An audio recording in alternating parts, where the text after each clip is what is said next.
Hey, everybody. Welcome to another episode of Cinema A to B. Today, we're going to be talking about the 2024 Jesse Eisenberg film, A Real Pain. So, Ben, this got a couple nominations in the Academy. I don't know how it did in the box office. We'll find that out. We'll talk about that. But you and I watched it. It's one of the newer movies that we've done. What are your thoughts? I think I wanted to like this a little bit more than I actually do. Mm-hmm. For long stretches of it, I was getting serious Sideways vibes in a really good way with the way the characters are written. Eisenberg's very similar to Giamatti's character in Sideways, and Kieran Culkin's character shares a lot of similarities with Thomas Hayden Church. Unfortunately for me, it just wasn't funny enough. For something that's like labeled a buddy comedy, dramedy, it's much more of a drama. I mean, it has a few moments here and there that I laughed, maybe once where I laughed aloud.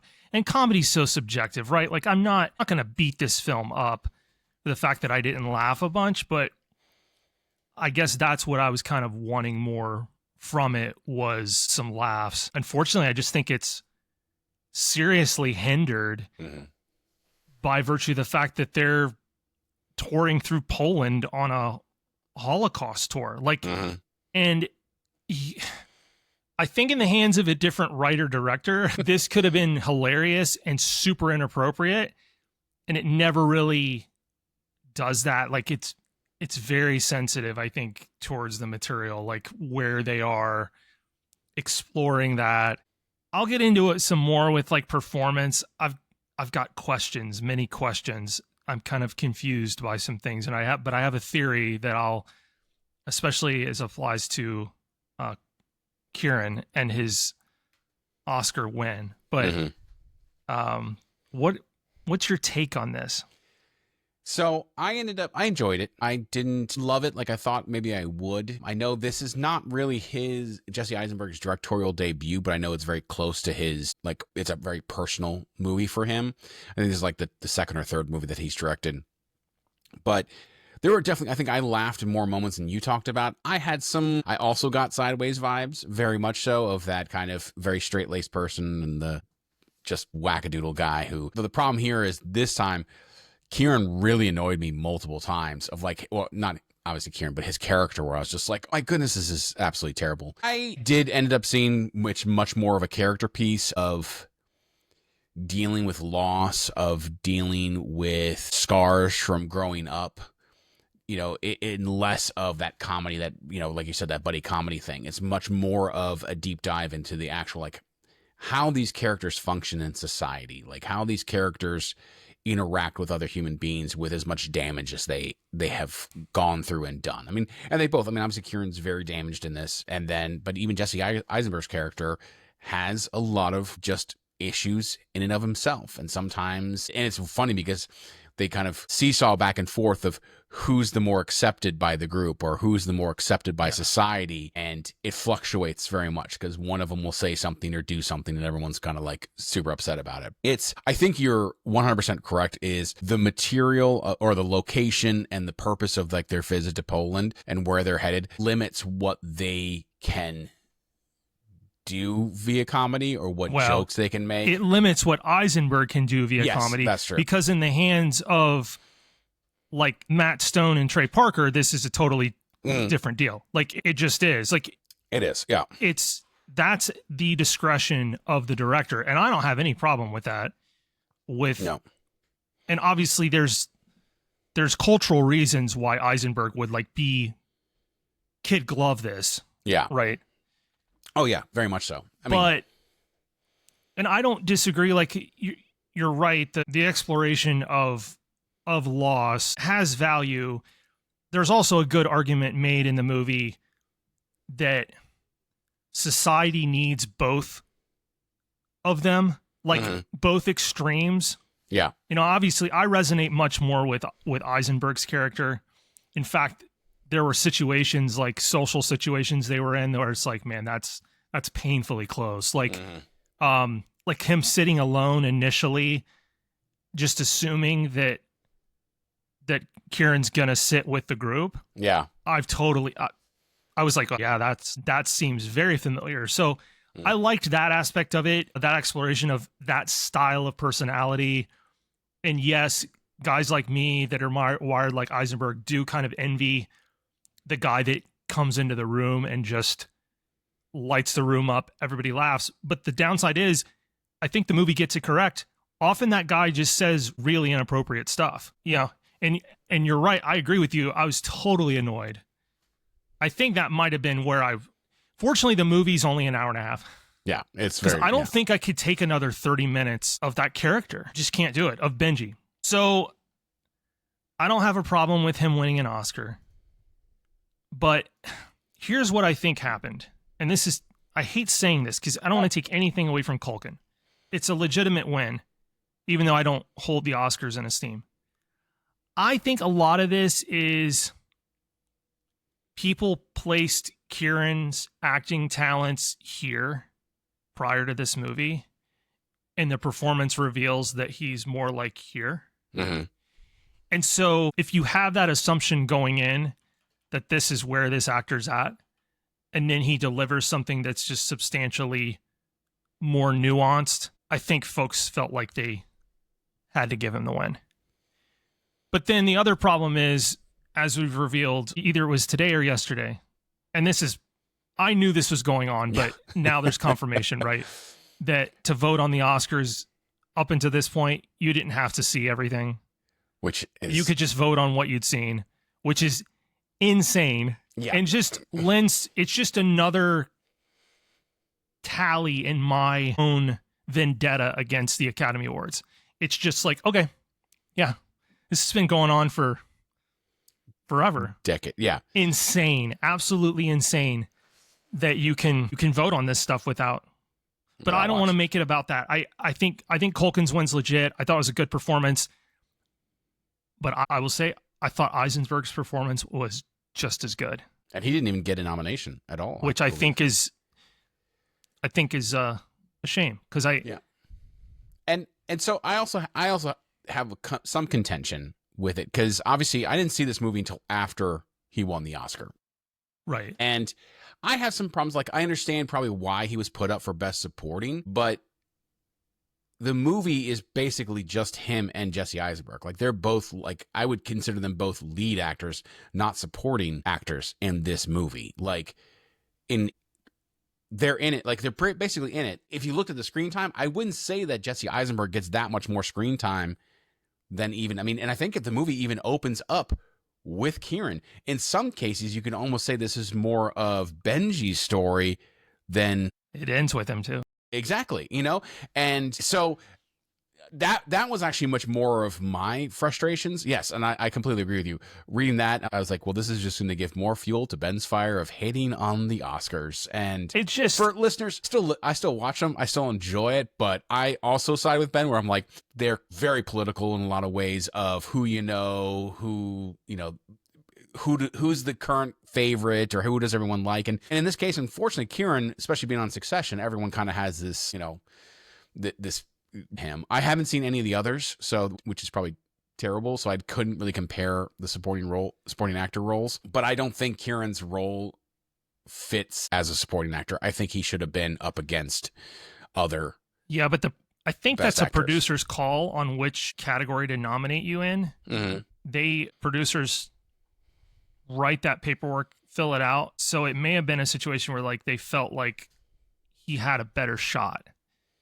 Yeah. At even being nominated or winning outright in the supporting role versus best actor. Well, it could be as simple as that, but it's a good performance. Like, I liked, he was annoying in places. I liked watching him do his thing, though. Like, and Eisenberg's direction, I thought, was really, really good. And he only edits when he absolutely has to. He's not afraid to leave the camera holding on things. I thought the cinematography was really strong. I thought the whole thing was paced really well. Like,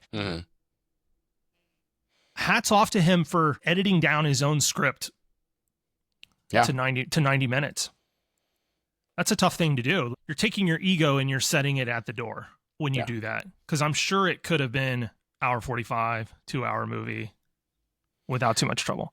And I want to stress that again, going back, I enjoyed watching this film. I think it's, like you said, it's a well put together film. It's not 100% my cup of tea. There are things about it I didn't like or didn't enjoy, but this is not a heavily flawed film. This is not a bad film in any sense of the word, even though we're kind of dunking on it in some form or fashion. This is an excellently put together film, and I just think there were choices that were made, or maybe, you know, they were a little nervous about doing X, Y, or Z, and so that's what had happened. Plus, there's also issues that I have with some of the characters and how they do it, like just kind of cringe moments where I'm like, oh, this makes me feel uncomfortable, which obviously pulls you out of the movie too. But I saw this with my buddy Colin and with Laura, and I mean, we had some good laughs. We kind of talked about it a little bit afterwards, and we all kind of enjoyed it, but definitely came across of like, oh, that was different than what I was. Though I can definitely say I completely understand what he means by a real pain. You know, it's Kieran. Well, it is, but it's like a double or triple entendre as well, which works. And I will say the emotional kind of poignant moment in the film when they're a rooftop at the very end was really well done. And everything was firing on that for me. The performances were right. The shots were good. The lighting was really unique. I love the way they lit both rooftop sequences in the movie when they're smoking. And I felt, you know, it really felt like Eisenberg's character was like really like super concerned for this guy.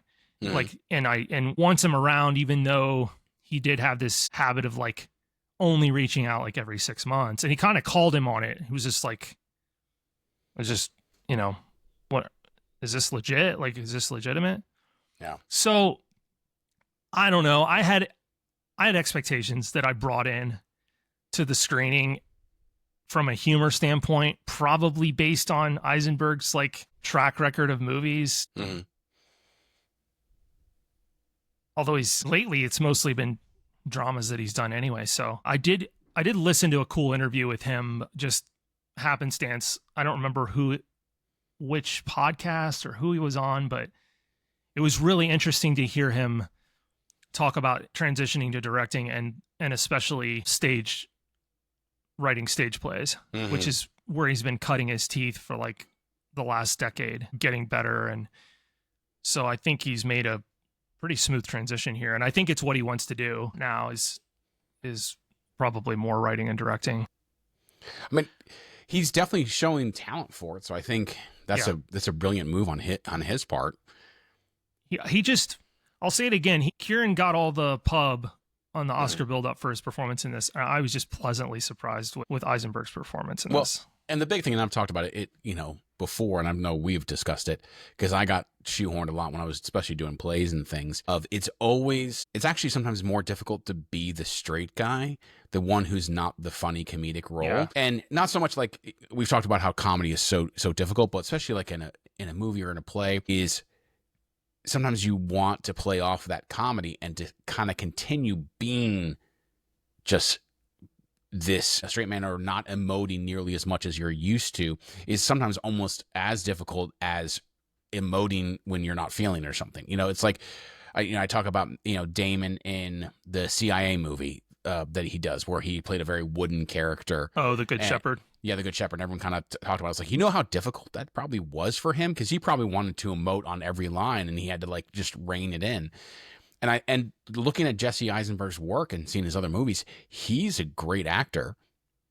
And to be able to kind of pull this a little bit more subtle, a little more reserved, a little bit more internal and introverted, you know, is not his normal style. And so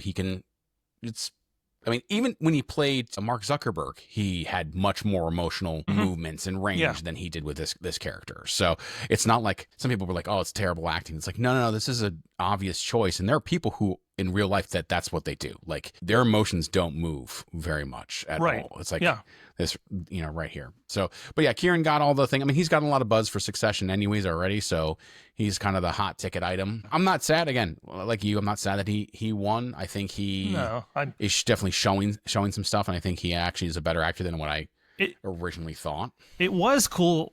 Just a weird surprise to see Jennifer Grey Like, I was like, I knew exactly who it was too, and I was like, oh yeah, that's I've seen her in anything in a long time. I know she famously regretted having the nose job because the unfortunate result of that was nobody recognized her after the procedure because she was known for that just distinct look. But yeah, it's got kind of a funny ensemble. I really got a kick out of the British Guide. Oh. Like some of the comedy that worked for me was kind of from him. Like, yeah. Just well, go ahead. No, I had the whole thing felt real close because it was like, we've just had this tour that Gwen and I took to Ireland last October, and just watching people like pack up their luggage and like meander from one tour stop to the next, and like the guides kind of talking and sometimes droning on, although our guides, I don't remember them droning on, but just the whole structure of it's just very familiar and kind of funny, and like it's just, I got a kick out of it. So that's good. That's funny. Yeah, it's hey, look at being interrupted by a puppers. Yeah. Always a good time to get interrupted by a puppers. Yeah, this is probably more engaging content than us talking about. So I do know, so I also listened to a couple podcasts, and they interviewed both Kieran and Jesse, but Jesse gives a huge shout out to Emma Stone for basically kind of pushing him to do this and basically producing it and helping him get it greenlit or something along those lines, where basically like she was a major reason why this movie was actually made. And I mean, they did it for like under $9 million, and it raked in about $25 million at the box office, which, I mean, for this kind of movie in this day and age, no spectacle, no superheroes, nothing, you triple your budget. That's not bad. I tell you, it looks like a whole lot more value to me than $8 million. Yeah. Or not. Well, that's what it made grossed in the US and Canada. What'd you say the budget was? I thought I read the budget was $8 million. I don't see the budget listed, but it's a good looking movie. Yeah, it's Arri Alexa Mini LF. Looking it up, looks like it was $3 million was the budget. So estimated. I can't remember who it was, and it wasn't this year's Oscars, it was the year before, but they were clamoring for, like, instead of Hollywood making, one $200 million movie, why can't you make 20 $10 million movies or 10 $20 million movies? And this kind of stuff reminds me of that. Yeah. Like, and so it's interesting though, because I don't remember this coming to theaters here. Like, I don't think I had an opportunity to watch it. I couldn't tell you if I had seen it in theatrical release here. I kind of doubt it. So yeah, I think we're the same. Though, since we got rid of our Regal Unlimited pass last year, we have our going to the theater has dropped significantly. I bet. So just because, I mean, you go from paying a monthly fee to go to any movie you want multiple times. So, and I think that's one of the issues too, is people want that. And I was reading an article that talked about the fact, like, everyone says they don't want remakes, they don't want sequels, they don't want video game movies or superhero movies. And they say that, but the problem is the biggest movie out in the box office right now is Minecraft, right?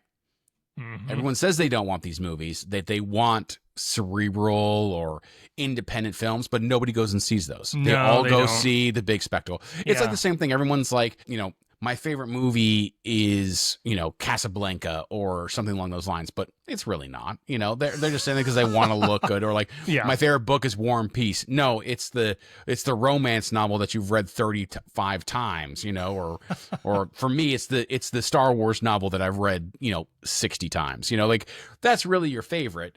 I may say that something is this, but I won't actually do it. It's like, so often, we act there's a one disconnect way there, yeah.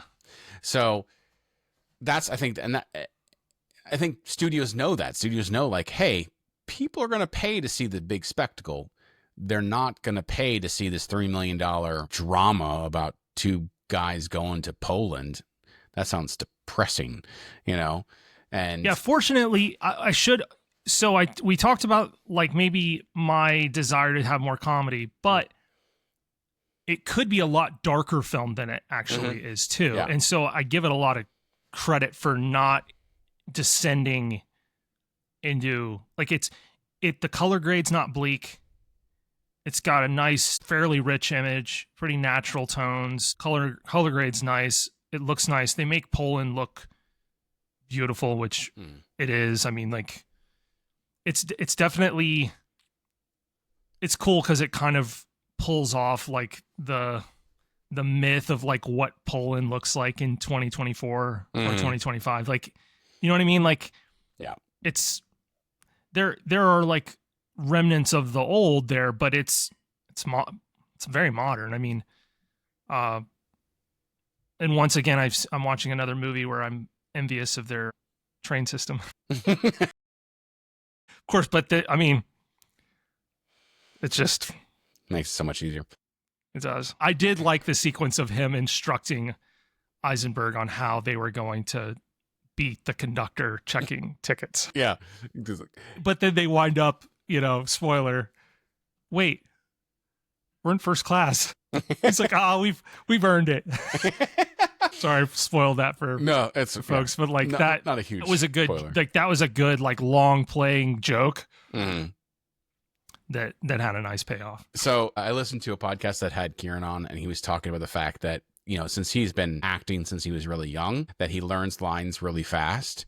And so Jesse Eisenberg apparently is very, I don't know, he's a planner, so he's very planned ahead, get things, you know, done, taken care of, you know, check the box off, let's rehearse, let's do X, Y, and Z. And so like many times he'd like rewrite a scene or something, and, you know, Kieran would come on set and he'd be like, hey, did you get the pages I sent over? He's, oh, no. He's like, do you want to, you could push the scene, we can do another day. He goes, oh, no, just give me like 5 minutes or whatever. And he just goes in and like learns this line and then just knocks it out, which of course just made like Jesse just frustrated and in awe at the same time, because he's just like, he spent so much time. Or for the fact that like Kieran didn't want to talk about his character with Jesse. He's just like, no, we're just going to happen in the moment. We're just going to do it. We're just going to do it live. And Jesse was like, I really need to talk to you about your character. But he's like, the moment he got on screen, started being Benji, he was like, oh no, he's got the character nailed down. It's like, it's perfect. And so it's one of those kind of like the method versus just the act in the moment kind of scenario. Well, it's funny because no, it's funny to me hearing you say that, because the fact that he was able to quickly like knock out memorizing rewrites and revisions and stuff feels very in character to me. Like that feels like something Benji would be able to do. Yeah. So it's, yeah. The dialogue is quite good in this. Like Jesse has done a great job of making the dialogue interesting. I'm talking myself into I like this movie a lot better than I thought I did, but he's definitely crafted it where I wasn't bored. Like there wasn't long stretches of this movie where I was like, oh my goodness, is the movie over? I do agree 90 minutes was perfect. And I think a lot of that was just, I don't know if I could deal with those characters getting put in those kind of situations, you know, more so, because there were moments where I was like, this is uncomfortable. Like this is almost like The Office cringe, uncomfortable kind of a thing. Yeah, there was that one scene kind of near the end. You know, they do something at that lady's doorstep, and then the neighbors kind of complain. Yeah, which by the way was actually some of his relatives actually lived at that house. Like that was like, that's cool. He's got a real life connection to that house. But that whole moment, and then they have to like undo what was done. It reminded me like that, I guess the temporary nature of like things that we do in life for ourselves to like commemorate things, and that it is deeply personal, and it actually is difficult to like get other people to like buy into that. And so it ends up being kind of temporary. Like it's like, in the moment that signifies something special, and then it's kind of gone. It's just little things like that I was kind of picking up on. And I eventually did embrace like what he was trying to do. I kind of had in the first 40 minutes, I kind of had to accept the fact that I just wasn't going to be laughing as much as I had hoped. But I mean, big deal. Big deal. Big deal. Yeah. So I don't know that I'll rewatch it. this it's is not a knock on the movie per se. It's just some stuff has a high rewatchability and some stuff doesn't. It doesn't make it. I don't know. I struggle sometimes in giving certain movies more credit because of their rewatchability. Mhm. And the reality is the art form demands that there's stuff that you probably only need to watch once. Well, and I think that also means that the movie did its job, where you got out of it what it needed to say.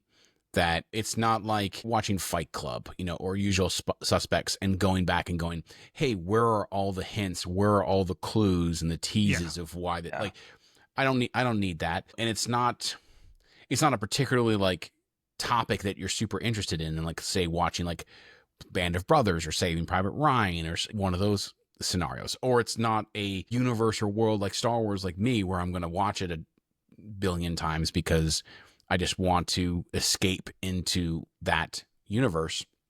This is none of those things, but it's definitely still art and still good.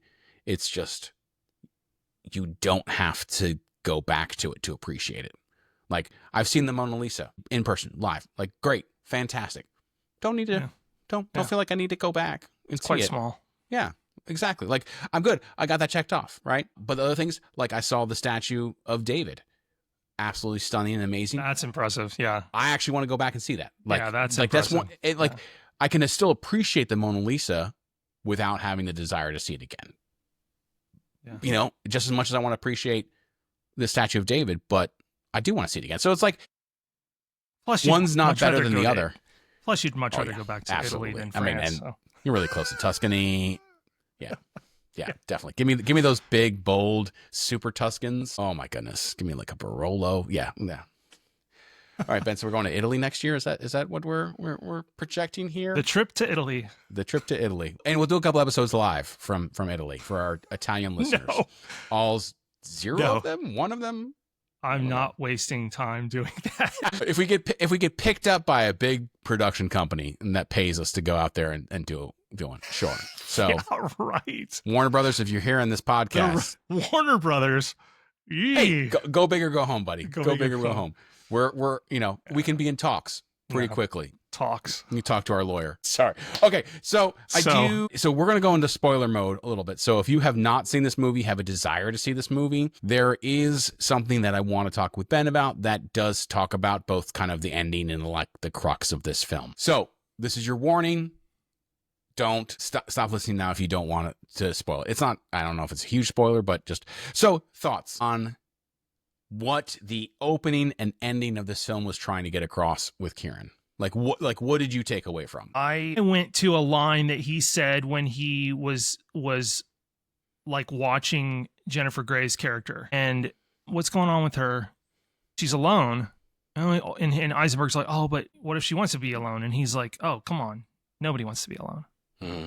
And I think that is most of what his pain is. And that's why he's content to put himself in an airport shoulder to shoulder with a large group of people and get to know different people because it is a place where he's not going to feel alone. Mm-hmm. That's what I took from it. I think this stuff's all open a lot for interpretation, but I felt like at the beginning, it's just a guy in an airport with no real context waiting to go on a trip. And by the end, we all know what he's carrying internally. Mm-hmm.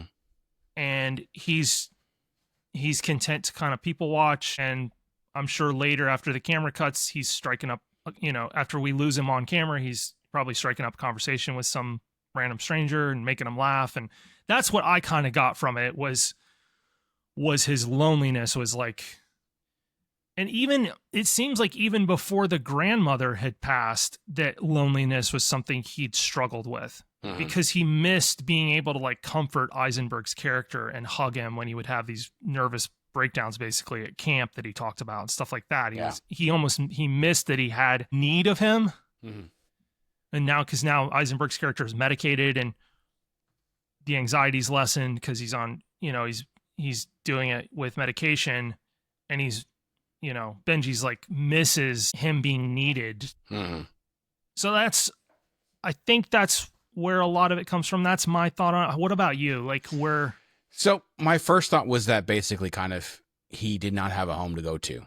Yeah. Like, kind of. Yeah, like, that makes total sense. Yeah. It kind of like what you said, but it's like he lies to Jesse Eisenberg's character about still living in Binghamton or whatever. There's nothing there for him. We talk a lot about he's in between jobs. I don't know what he's doing for money. He seems to be not a freeloader, but very kind of frugal already with stuff. Like, he's got that yogurt at the beginning that he's had in his pocket for hours. You're like, that's pretty bad, but he's just like gonna still eat it, like doing those kind of scenario stuff. And it's one of those things of like, I look like, and I can see what I totally agree with what you're talking about. Like, maybe it's not that he doesn't have a home to go to, but there's just nothing there for him. Like, there's nothing there. It's just him, and he doesn't want to be alone, and he doesn't want to deal with that. I just took it, like, I think when Colin, Laura, and I were talking, we were taking a little more literally of just he has nowhere to go. I think that's true. He's there because there's nowhere for him to go, and he can just sit there and be busy and kind of be lost in the crowd and meet people and possibly get food or do other things. But yeah, that makes total sense. Yeah, it was definitely depressing is not the right word, but definitely a mournful or sorrowful ending to this. And Kieran plays it perfectly. Those ending moments of just him sitting there, just kind of looking around, trying to get someone's attention, trying to get that, hey, look at me, help me do that. It was fantastic. By the way, did you notice, I don't know if this is an intentional choice, did you notice that Benji's character it's at the beginning and the end, he's wearing those striped pajama bottoms? Yeah. Yeah, that scene, that feels like an intentional choice. Given the context of where they're going and their own background, their own Jewish background. Yeah. I was like, I noticed it immediately because I'd seen the synopsis of why they're traveling to Poland, and he's walking, and I looked at his pajama bottoms and went, yeah, that's an intentional choice probably by not just the costume designer, I'm guessing Eisenberg as well. Yeah. So no, I will gladly watch whatever Eisenberg comes up with next. Yeah. And if he can produce this for a couple mil, imagine what he can do with a little bit larger budget. Yeah. I have not seen his first movie. No. What is it? I don't know. This says it's his sophomore thing. So he directed When You Finish Saving the World from 2022. Does not have a good rating. He's got a couple things in development. Oh, but Julianne Moore was in it. Yeah. But interesting. Yeah, but he's got some more things coming up as a director. So, well, fine. Yeah. We'll see. We'll see what happens. See how he grows. See how he, where he goes. I'll be very interested to see it. So, any last thoughts, good sir? No, I can wrap us up. Awesome. Okay. Appreciate everybody tuning in as we kind of talk shop on something that isn't always in our wheelhouse, but we're working to try to get newer films back into the rotation in the pod, and we've kind of struggled with that, and so this is an attempt to try to rectify that. And we've got more in the hopper that we're working on getting in. So bear with us, because we do we don't just want to talk about older content, older films. We want to get the newer stuff in, but it's not always easy to get to the theater or watch it. It's what streaming service it comes on. Yeah. This was Hulu. So if anybody's interested in watching it, that avoided the spoiler somehow. I don't know how you did that, but anyway, appreciate everybody tuning in, and we will be back next week as always with a brand new episode of the podcast. Thanks for listening. Thanks everybody.